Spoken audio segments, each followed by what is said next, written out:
पहला क्वेश्चन है, शिक्षण प्रक्रिया का मुख्य उद्देश्य क्या होता है। शिक्षण प्रक्रिया का जो है मुख्य उद्देश्य क्या होता है, इस पे हम चर्चा करेंगे आज। तो शिक्षण प्रक्रिया का मुख्य उद्देश्य जो होता है वो आप लोग को इसका आंसर देना है कि इसका आंसर क्या होगा। तो परीक्षा में सफलता इसका पहला उत्तर होगा, या ज्ञान का आदान प्रदान होगा, पुस्तकों का अध्ययन होगा, प्रमाण पत्र का प्राप्त करना, क्या हो सकता है। तो इसका आंसर होगा आपका आंसर नंबर बी, जो कि मैं नीचे लिखा हूँ, एक्सप्लेनेशन में दिया हूँ, आप देख सकते हैं। इसका आंसर क्या होगा, बी होगा, ज्ञान का आदान प्रदान। ठीक है, इसका एक्सप्लेनेशन जो मैंने किया गया है यहाँ पे आप देख सकते हैं, यहाँ पे एक अच्छा से एक्सप्लेन कर दिया गया है। एक्सप्लेनेशन में बताया गया है कि ज्ञान का आदान प्रदान, शिक्षण का लक्ष्य सिर्फ परीक्षा नहीं बल्कि ज्ञान, अनुभव, मूल्य और दृष्टिकोण का आदान प्रदान होता है। यह इसका पहला आपका जो है क्वेश्चन का उत्तर है, आप समझ गए होंगे। अब इसी के अनुसार जो है हम लोग दूसरा क्वेश्चन को देखते हैं। दूसरा क्वेश्चन जो हमारा है कुछ ऐसा है, ये रहा आपका दूसरा क्वेश्चन, आप देखिए यहाँ पे, ये है आपका दूसरा क्वेश्चन है, एक प्रभावी शिक्षक की पहचान किससे होती है। इस क्वेश्चन का उत्तर क्या होगा बताइए। इसका ऑप्शन दिया हुआ है, वह केवल सिलेबस पूरा करता है, वह कक्षा में अनुशासन बनाए रखता है, वह छात्रों को सक्रिय बनाता है, वह अधिक होमवर्क देता है। तो आपके अनुसार क्या उत्तर होना चाहिए। चलिए तो इसका अगला हम लोग उत्तर देखते हैं क्या होगा। क्वेश्चन है, एक प्रभावी शिक्षक की पहचान किससे होती है। देखिए, तो सबसे पहली बात है कि आप कैसे पहचान करिएगा, तो वह जो होता है वह छात्रों को सक्रिय बनाए रखता है, मतलब उसका जो उत्तर होगा वो होगा सी उत्तर होगा। ठीक है, चलिए इसका देखते हैं एक्सप्लेनेशन, जो है यहाँ पे मैंने इसका एक्सप्लेनेशन बनाया है, आप देख सकते हैं। इसका एक्सप्लेनेशन दिया हुआ है, अच्छा शिक्षक छात्रों को प्रश्न पूछने, संवाद करने और समझने के लिए प्रेरित करता है। यह है इसका इस क्वेश्चन का उत्तर। एक प्रभावी शिक्षक की पहचान किससे होती है, तो अच्छा शिक्षक की पहचान जो है वह होती है कि बच्चा उसे क्वेश्चन करे, संवाद करे और टीचर जो है उसके क्वेश्चनों का उत्तर दे। ये है इसका दूसरा का आपका सी आंसर। ठीक है, अब आते हैं अगला क्वेश्चन पे। अगला क्वेश्चन जो है आपका ये रहा, ये क्वेश्चन है, शिक्षक किस प्रकार का प्रक्रिया है। शिक्षण जो है कैसी प्रक्रिया है। तो ऑप्शन इसका दिया हुआ है, एक तरफा प्रक्रिया है या दो तरफा प्रक्रिया है। तो शिक्षण जो है वह दो तरफा प्रक्रिया होगी। दो तरफा का मतलब क्या होता है कि आप बच्चे को जो समझा रहे हैं उसका अनुसरण बच्चा कर रहा है कि नहीं कर रहा। मतलब मैंने बच्चे कुछ पूछा और बच्चा हमें जवाब दे हाँ या ना में, या उसने क्या समझा क्या नहीं समझा। तो यह जो हमारा भाषा हो गई, हमें जो मैंने जो समझाया बच्चे को, बच्चे जो हमसे सीखा, यह दो तरफा हुआ, इसलिए इसका आंसर जो है दो तरफा हो जाएगी। इसका एक्सप्लेनेशन देख लेते हैं। इसका चार ऑप्शन था जो कि नीचे दिया हुआ था, थोड़ा सा मैं नहीं दिखा पाया आप लोग को।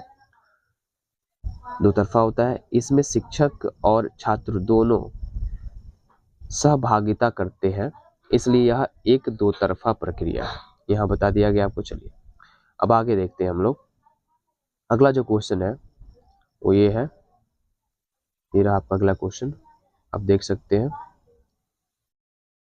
शिक्षण का वास्तविक लक्ष्य क्या होना चाहिए।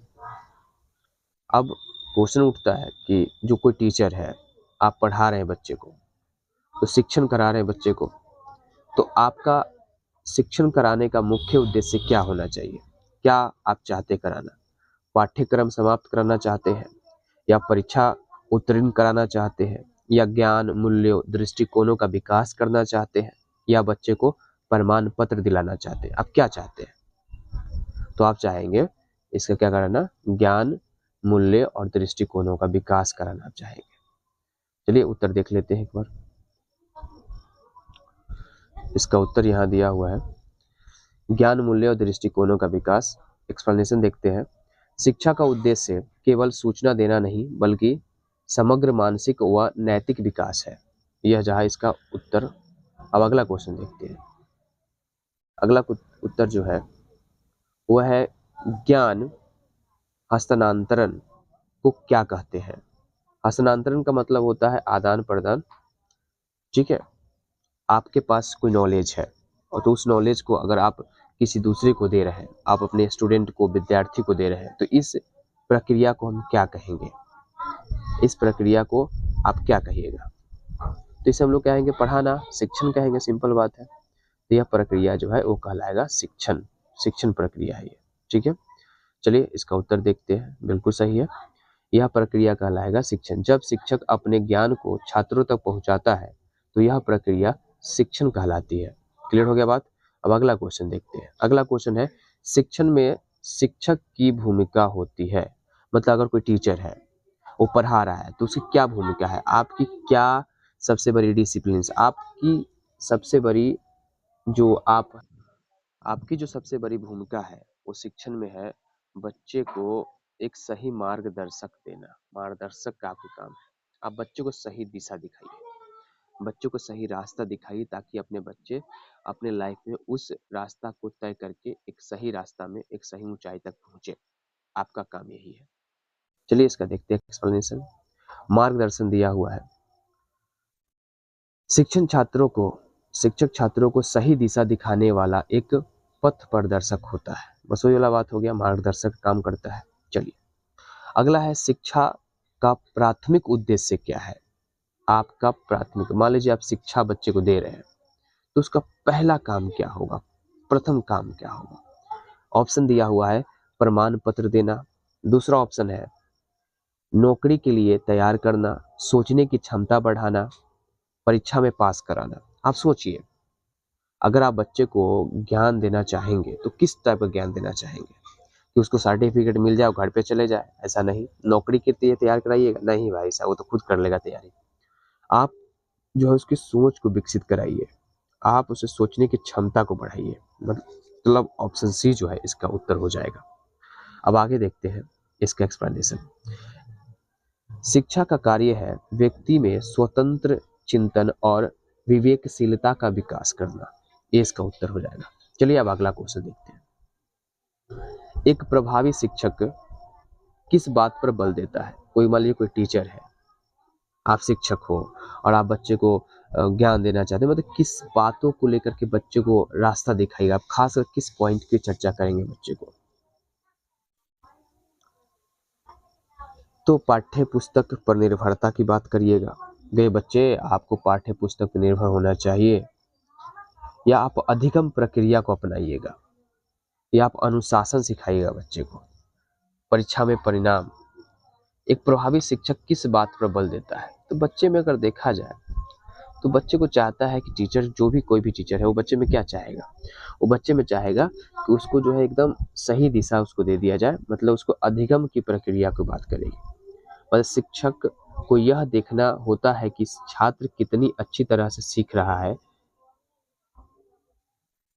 न कि वह सिर्फ पढ़ा रहा है। बस ये देखना पड़ता है। मतलब बच्चे को आपको, अधिगम का मतलब क्या है कि सिखाने की तरीका, आप बच्चों को कैसे सिखा रहे हैं, बच्चे जो आप सिखा रहे हैं बच्चे को, वो बच्चा सीख पा रहा है कि नहीं पा रहा है, उसको बोलते हैं अधिगम।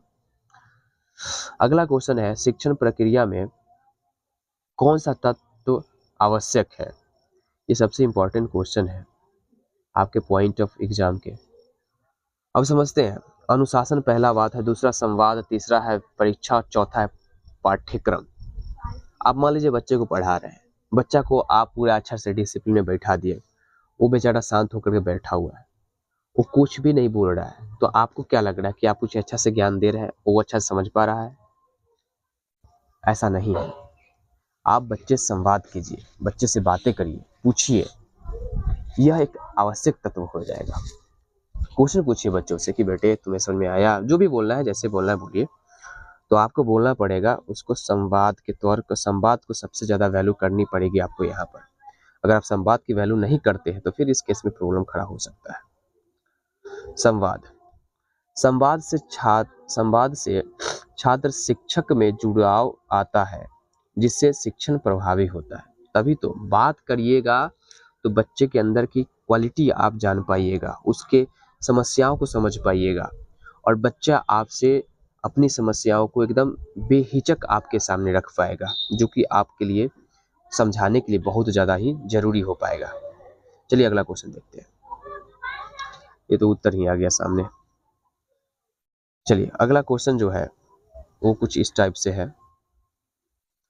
शिक्षण प्रक्रिया का आरंभ होता है पाठ योजना से, मूल्यांकन से होता है, या उद्देश्य निर्धारण से होता है, कक्षा निरीक्षण से होता है। शिक्षण प्रक्रिया का आरंभ कहाँ से होता है? तो शिक्षण प्रक्रिया का आरंभ जो होता है वह आपके उद्देश्य निर्धारण से होता है कि आप किस मकसद से जा रहे हैं बच्चे को पढ़ाने। आपको ये पता होना चाहिए कि हमें करना क्या है। हम शिक्षण जो आज मैं बच्चों को ज्ञान देने जा रहा हूँ तो आज मैं किस मुद्दा पे ज्ञान दूंगा, हमारा उद्देश्य क्या है, वो हमें पहले ही निर्धारित करना पड़ेगा। इसका यहाँ उत्तर दिया है। उद्देश्य निर्धारण से, जब उद्देश्य स्पष्ट होंगे तभी शिक्षण एक निश्चित दिशा में आगे बढ़ेगा। अब अगला क्वेश्चन समझते हैं।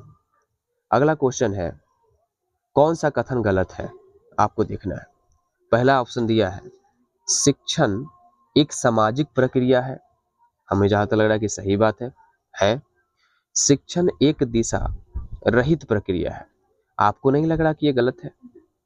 ये गलत है, ये ऑप्शन गलत है। शिक्षण एक मनोवैज्ञानिक प्रक्रिया है, बिल्कुल सही बात है।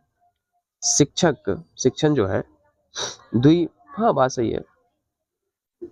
हमें बात एक दिशा में हम नहीं रह सकते, हमें जब भी हो दो तरफा होना पड़ेगा। हमें बच्चों की मानववैज्ञानिकता को समझनी पड़ेगी, उसकी सामाजिक प्रक्रिया क्या है उसे देखना पड़ेगा।